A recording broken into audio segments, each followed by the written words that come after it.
Hey, welcome back to the Better Divorce podcast. Most of you know who I am already, but just in case you're new around these woods, my name is Paulette Rivo, and I like to bring on guests who are experts in their fields that can shed a little bit of light and give you some additional tools and tips and value as to where you are in your journey and how you can get where you want to go.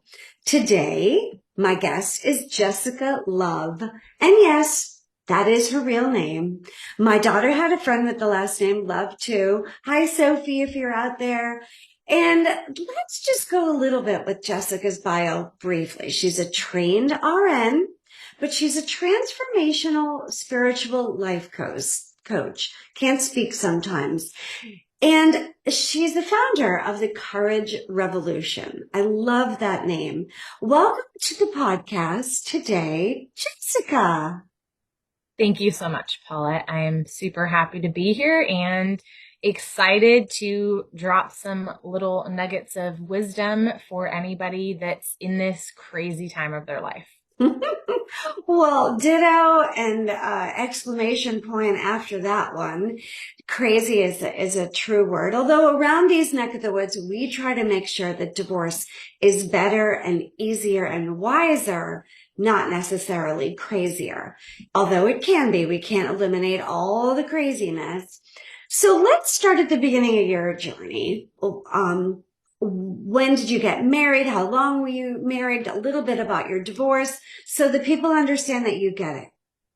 Okay, so I was actually raised Mormon, and I was raised with the belief that you do not get divorced. Mm. And also with the belief that you as a woman and a wife, your job is to do everything in your power to make sure they are happy and to make sure the relationship stays intact.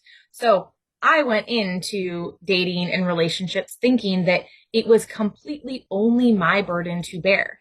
And I was also raised by a dad that was like, my daughter will never depend on a man. So also raised to be very responsible and very productive, and to be like a high achiever as well. So I grew up with very strict parents, and I had two older brothers. I was never like super into boys. I had people asking me out, was never interested. And then at a certain point, our friends of friends, like my brother's friends, knew somebody. And so then we kind of started talking, and we were 15 when we met. And so we started dating at like 15, 16.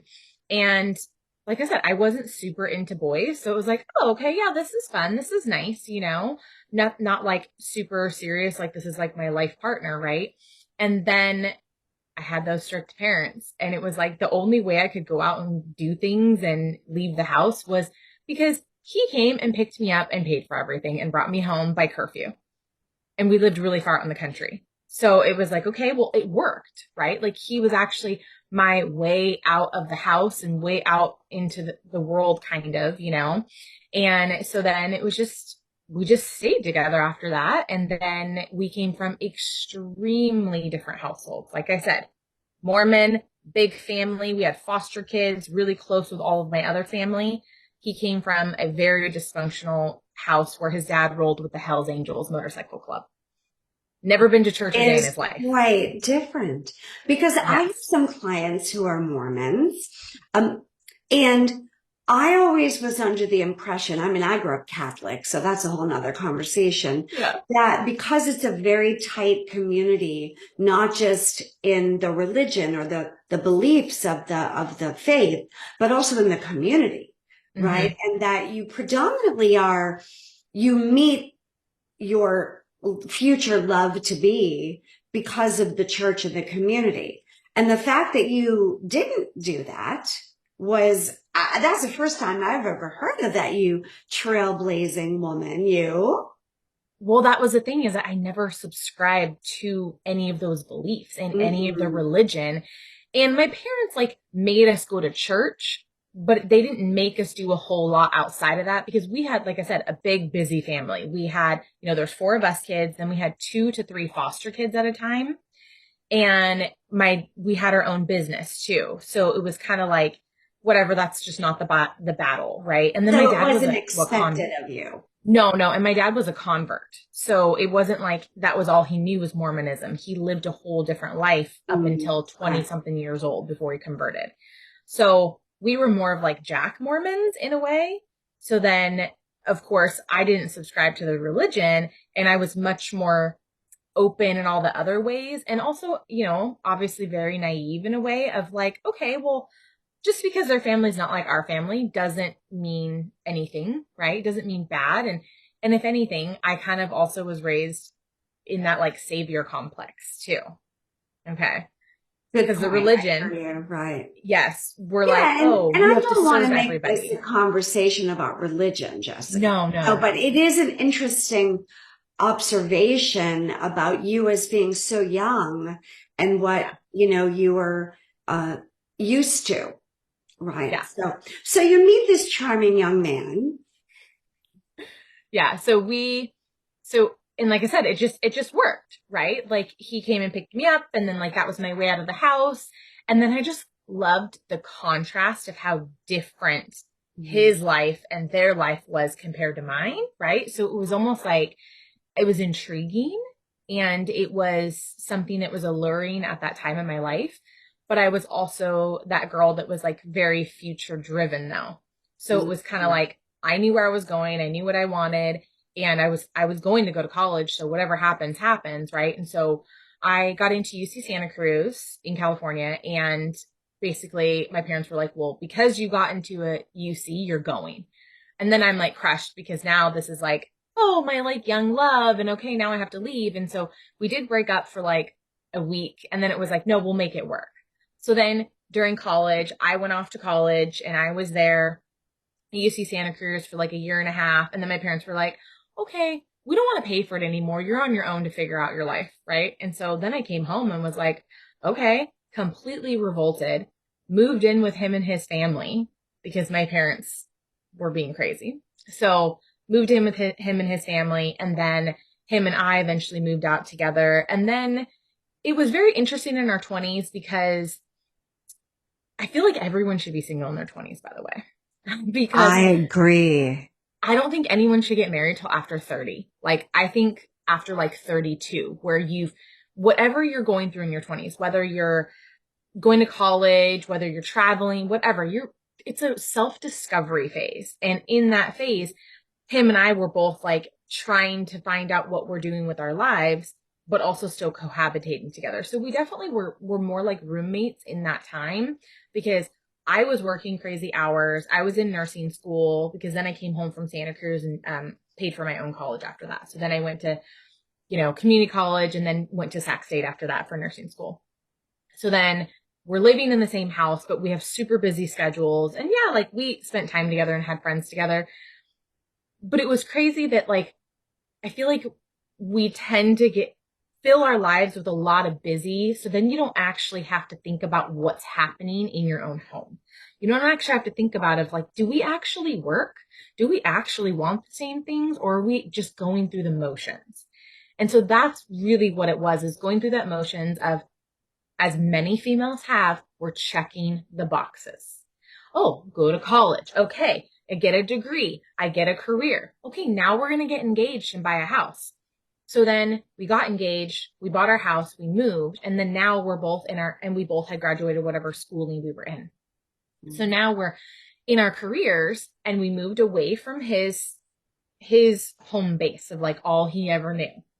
I have moved around multiple other places, so I wasn't really attached to any place. So we moved closer to his work basically, and I'm working a lot and I'm commuting, and then he's working and he's not as busy now because he's not in school and working. So then it got really weird because there's where like shit really started to hit the fan and like the realness to be uncovered, because now he's not as busy in his life where it's like he doesn't have as much purpose. And this is a big thing I talk about with a lot of men, is finding like their purpose in life, because men are very like task oriented driven, right? So he's just kind of going through the motions and then he's like super unhappy, but he won't admit it. And I am busy working nights and all this kind of stuff. So then he started partying a lot and it just got weird. So then at a certain point in time, I was like, this is not right. And he wouldn't talk to me about stuff. So then I started to get crazy and I started to snoop and I didn't trust my gut. So we ended up splitting for a couple weeks. And when I basically drew the line in the sand and said, hey, look, we have cars together, we have a house together.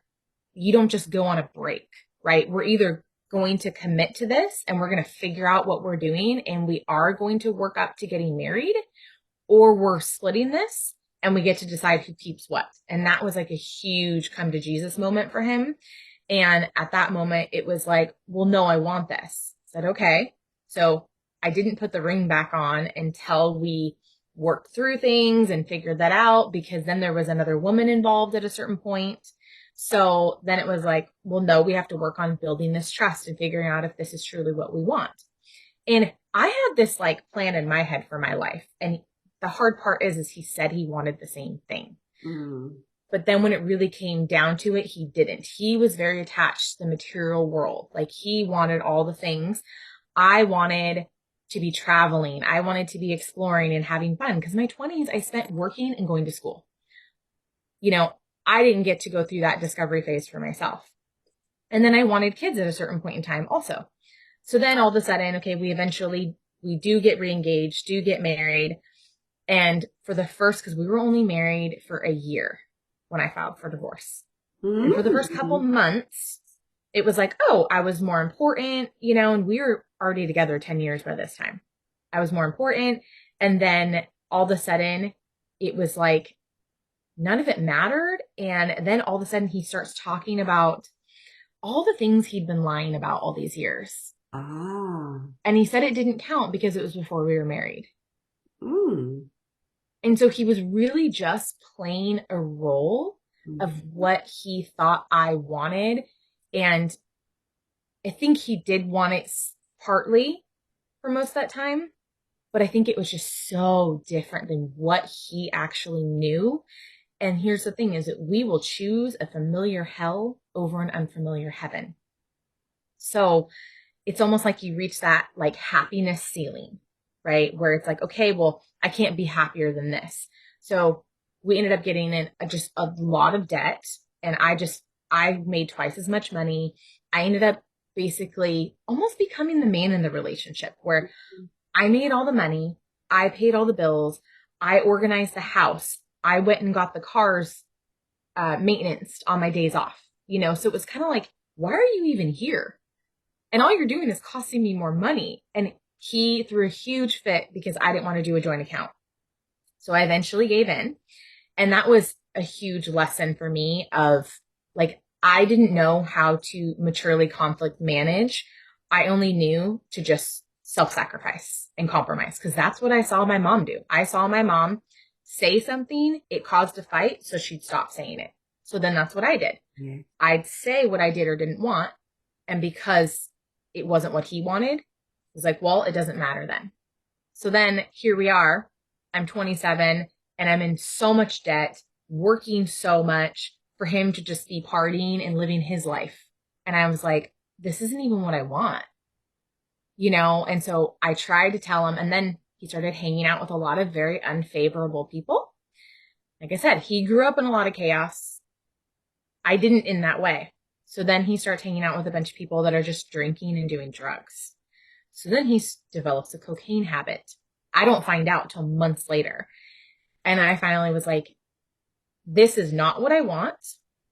I'm willing to support you and help you if you truly do have a problem that you need help with, or you're unhappy in your career. What else do you want to do? Because I make more money and I had the capacity to make as much money as I wanted to if I was willing to work those hours, I said, I will foot whatever our finances are for you to pursue something that you truly feel happy in.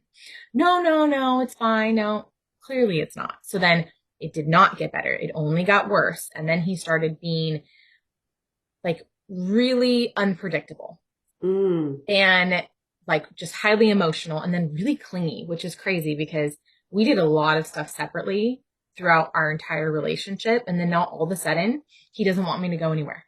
And then, but yet he doesn't want to go with me. So then it was like, I'm like, wait, who are you right now? And so I like was disgusted. I lost a lot of respect and I was like, no. And it got to the point where I got to that crossroads of, am I going to choose me and what I want for my life? Or am I going to choose this relationship that doesn't work? So I filed for divorce. I started seeing a therapist, and he wouldn't go to therapy. He wouldn't do anything to try to make it work, right? So I'm going to ask you, and there's so many things I've been taking little notes on, leading to. I guess we could start at the beginning there, where the first thing you said was you were attracted to the contrast of how different his family was from yours. And oh, could I relate? I was from a very small family. His was one of those ridiculously large Italian families that had so many cousins. I couldn't remember That's my family. their names. Like Yeah. everything was, like My Cousin Vinny, the movie, although there really was a Cousin Vinny, and that's not a joke. So, the age factor. You said, I don't believe we should get married till we're at least 30. Well, having studied, gosh, I don't know which philosophy to go with, but the human dynamics have changed. Our cells change in our bodies, and we change every 9 years. So 9, then you think of 10, the difference between 9 and 10. Let's talk about the difference between 18 and 19. Woo! How about 27 to 28, where you're almost 30? Like, when you're 25, you're like, okay, I'm in the mid of my 20s, but you hit 26 and you're like, oh, I'm closer to 30 than I am 20. And then you hit 27 and you think, oh my God, I'm almost 30. And then you hit 28 and people start to rush and they want, before I'm old, I have to achieve that level of, I don't know, like you said, the checklist, right? And then let's talk about 36 because, we're close to 40. So every 9 years, let's just do the math. You guys remember the timetables: 9, 18, 27, 36, 45, and then 54. Now, most women hit that midlife crisis, and it happens with men too, like 45, between 45 and 54. It's like, that's when most, the marriages start to look at, are we staying together for the children? Why are we really married? Are we married because we're in a connected, congruent love affair and relationship that is not an obligation, but is one out of congruency is my favorite word with that, right? We're in this together. It's a collective thing, right? And then we don't even need to get into 63, 72, and 81 and, 90, 90. So now it's a matter of, you said we stay busy so we don't have to pay attention to family things or dynamics or work. Yes, escapism in general, right? There's so much of that where, whether it's shopping online or in a store, alcohol, drug usage, that's all just escapism, by the way, people. I don't mean an occasional, beer at a football game. I mean, like, usage, right? Where this is a problem. My goodness. But then you started to notice. So my question now is the tipping point. What was that point where you said, if I stay in this marriage one more day, I'm going to damage my soul? Ooh, that was that moment that basically we had went on a camping trip for 4th of July. And it was an absolute disaster of a camping trip. Okay. When he started to do cocaine in his recreational time, right? Then when we were places that he didn't do it, he had no stopping point with drinking. So then he couldn't tolerate drinking without doing cocaine. So then it was like, the camping trip was a disaster. The 4-wheel drive got blown out. Like, the people we were camping with, it was crazy. The guy's wife left him at the campsite, madness. And so then on the way home, something happened to the truck too. And it was like this tipping point of like, okay, how much can I take? Because that's the other thing, is that what I acknowledged in my parents' relationship is that my mom was the chaos container. My dad would create chaos. My mom would go behind him and pick it all up. And that was 100% our relationship. And that entire weekend was like one thing after another. And I've learned that when you are in a state of like chaos like that, something is misaligned. Mm. that the universe is trying to clear the path and detach you from whatever it is that's not in alignment. Mm. So the trip was a disaster. I had to call in sick one of the days. And then as soon as we got home, I had to go to work the next day. And so then I had to work multiple days in a row. And so then I had met up with him and his sister and some other people for one of his family members' birthday parties. And then after the party, we're driving home. It's already late and I have to work the next morning. And he decides we need to stop somewhere. And he was trying to be like really discreet about he wanted to go pick up drugs. And we're in it's after midnight and we're in the ghetto in Stockton, California. I don't know if anybody knows where Stockton is. Okay. It's the ghetto. Haven't been, but I've heard. Yes. So then he decides we need to go to his dealer's house. And now I am the designated driver that night. So now I'm stuck having to, do whatever everyone wants me to do. And so then I'm sitting in the car on a dark street in the middle of the night. I have to work in like 6 hours. And I worked in the emergency room at the time by myself while he's getting drugs. And I was like, what is my life right now? And I was 27. And I was like, that's that tipping point. This is not what I wanted for my life. Remember the age, 27. Yeah.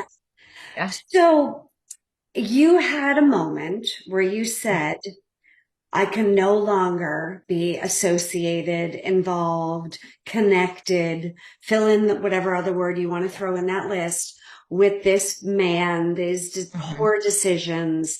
It's not in alignment with me. And you earlier mentioned purpose. You mentioned the word purpose, and I'm a huge believer of this. I'm trained in the 4 desires from my yoga teacher, Rod Stryker, who wrote the book, The 4 Desires. And dharma is the word that means purpose or calling or longing or whatever word you want to throw in there. And I couldn't agree more. When anyone feels that they're treading water, walking down a path that, or not even, they're meandering aimlessly without any, magnetic pull or calling where you feel lost, whether that's your career or your family or your relationships, your decision making, it's never going to end well. Nope. And if you're listening to the audio, Jessica's nodding her head. So you left a man behind, which I'm sure was not easy, at the ripe old age of 27. And even though here you are, a beautiful, intelligent, educated woman who's a nurse working in the ER, it's not like that happens. It just doesn't fall from the sky. You had to work your ass off to get that to happen. And, here you are at the ripe old age of 27, divorced, thinking, now what? Right? So how do you, as a transformational life coach, spiritual life coach, create the courage revolution that allows you to really be a force to be reckoned with, to allow or to encourage and inspire others? So you left California. Tell everybody where you live now. Yeah. So this all happened in 2012. So I'm 38 now. And she's an old woman of 38. Right. Yeah. So you become who you needed at some point in time in your life. And so basically for me, I wish I would have had people back then when I got divorced that can really help guide me into pursuing my dharma. And instead of just jumping back into some other kind of hamster wheel, which was nursing for me. That's the thing, is that there was things that were telling me that wasn't my forever place for years. But how did I navigate it? I just went to a different department. I went to a different hospital, but it was still like the same shit, different day kind of thing. Yeah. And then getting into this point where the COVID mandates came down, and this is like, we typically have patterns in our lives that brings us to that path that is our purpose. And that is when you get in the same situations, whether it's a friendship, a romantic relationship, or a job. I would get to this crossroads where it comes down to, if I can't fully be in my power, in my essence, in my truth and speaking my truth, then this is not the place for me. And that was with my career as well. They didn't want people that wanted to advocate for safe conditions and safe patient care and things like that. So it was like the same crossroads where it was like, am I going to self-abandon and keep myself small and give away my power for some sense of security or to belong or to have, just to have something, not to be something? So I got to that point in my evolution of, okay, recognizing that's like the first step of any transformation in your life is awareness. Are you aware of your circumstances, aware of your environment and your place in them? So I got to that place where I said, okay, I've known this wasn't for me, but I didn't have the courage to leave just yet. And so I got to that point where this is it. I cannot self-abandon another day, for my safety, my sanity, for everything that is in me. I would rather lose all other forms of security and belonging, because ultimately you always belong to yourself. When you build that really solid foundation within yourself, it doesn't matter who or what is in your life. And this is what I like to tell people that are going through divorce. And like, this is such a small blip of time and the whole timeline of your entire life.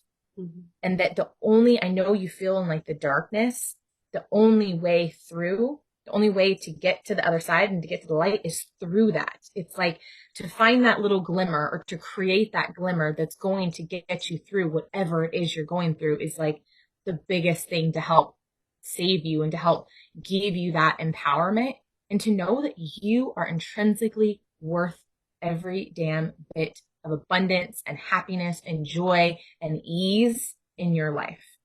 Yeah.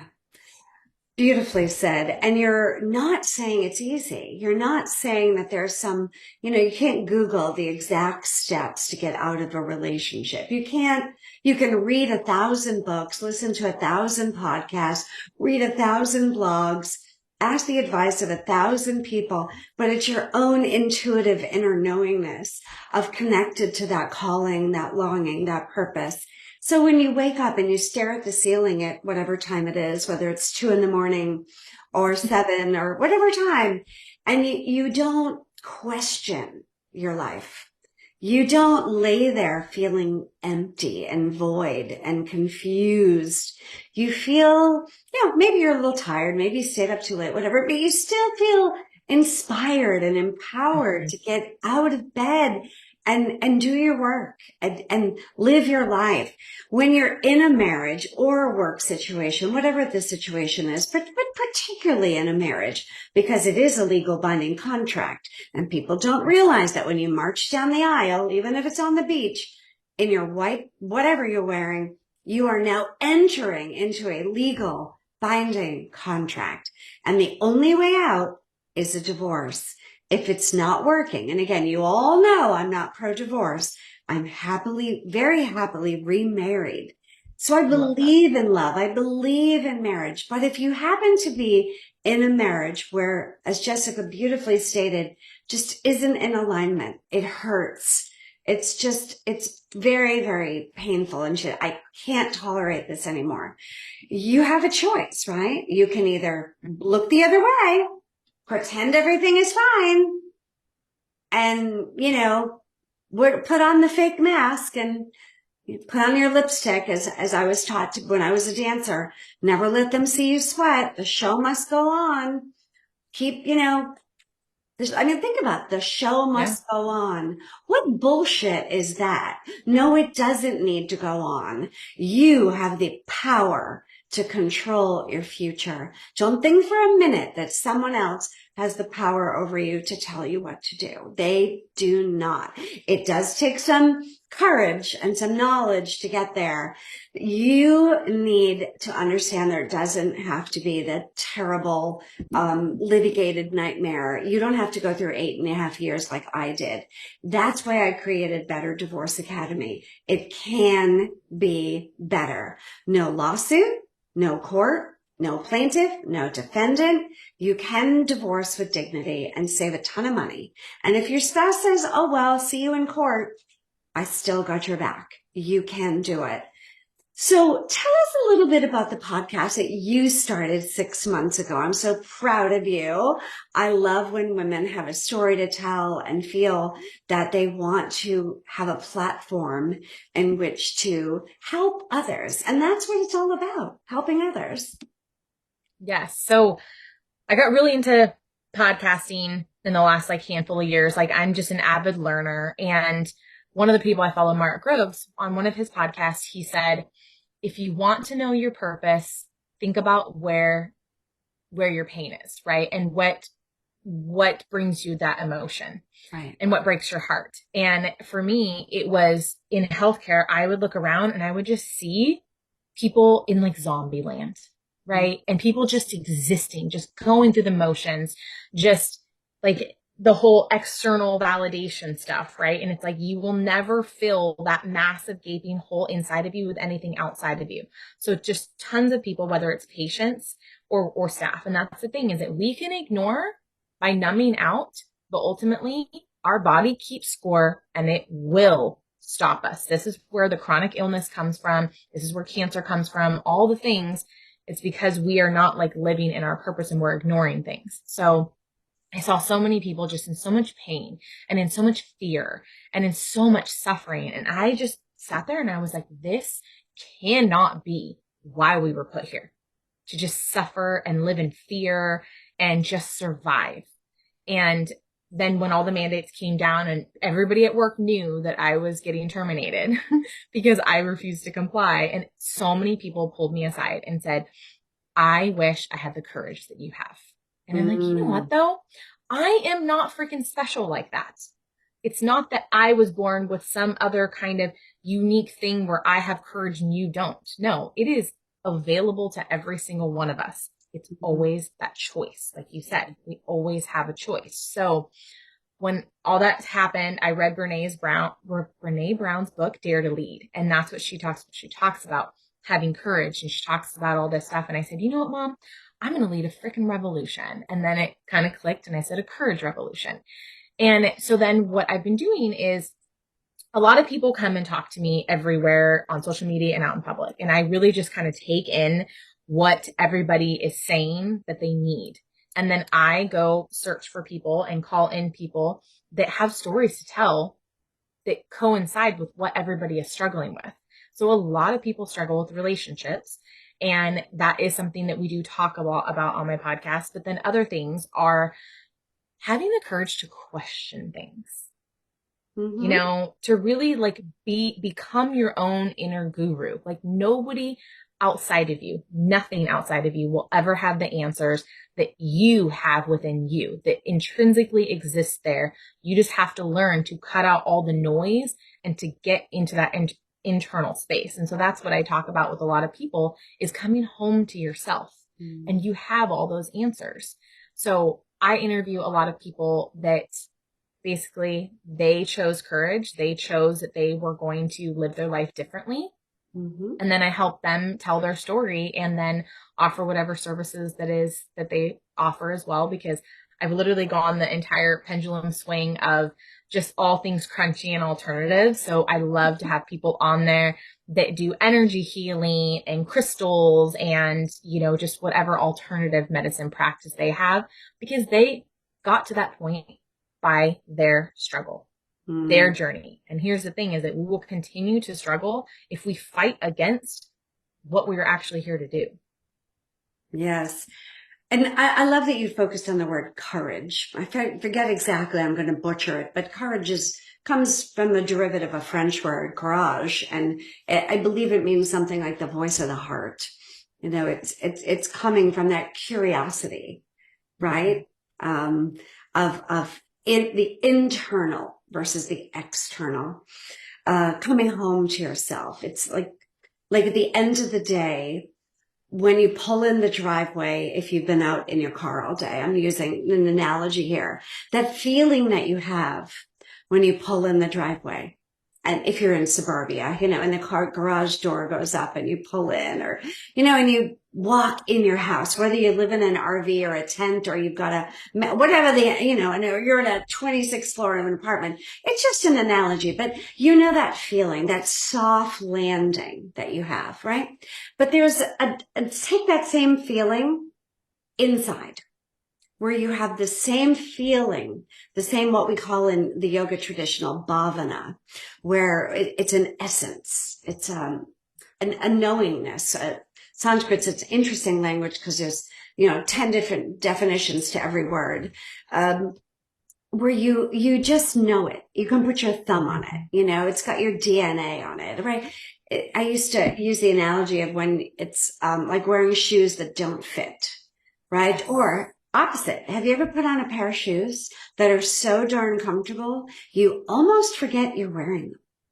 Yeah. Right? They're your go-to flip-flops or sneakers or high heels even. Like you just know, oh, I'm going to be on my feet all day, so I'm going to wear those shoes, right? That's the feeling you want to have, that sense of comfort where you don't have to question your decisions and your relationship and the work you do. Because not only does it feel right, it just is right. And you don't have to explain why it's right. It just is. When you meet someone that it's right. You can't help who you fall in love with. It's sometimes a lesson when both people aren't on the same page, but as we've experienced when you're in a marriage or a relationship that isn't congruent, you're not walking down the same road, it's like railroad tracks that derail. Mm-hmm. You just immediately know, like, hey, this is what it feels like to be in a relationship that works. This is what it feels like to be in a job, a career, entrepreneurship, whatever you're doing, that is so comfortable that, you feel like you don't have to work. Nothing wrong with hard work. I'm a believer in hard work. I work some 10, 12, 16 hours a day. Day goes by like that. I never look like, oh, how long have I been working? I might get hungry and I go, oh, it's dark out, but I'm always passionate about the work I do. And I want everyone listening to find that career and that relationship and that path that is the same for you too. So tell everybody the best way to find you and follow you and learn more about you. Yeah, so my podcast is called The Courage Revolution, and it is on Spotify, Apple, all the platforms, and I usually post an episode once a week. It's video and audio. And then my Instagram is at the Jessica Love Experience. Mm-hmm. So those are the two best places. And then I have a link in my bio that you can find my website and be able to book one-on-ones with me and to email me or contact me, however. It's all there. I'll have it in the show notes too. So Jessica, thank you for this really, I'm going to call it a walk down memory lane for me of, I've been relating to so many things that you've been sharing. And isn't that the story that we're not in this alone? No. We have, yes, different DNA, different life stories, different resumes, different biology, but we're all in this together. The similarities are more than the differences. So until next time, everybody, make it better. You got to. It's not an option. I'm here. Talk to you soon. Bye. All right. That's it, my darling. Thank you so much. Isn't it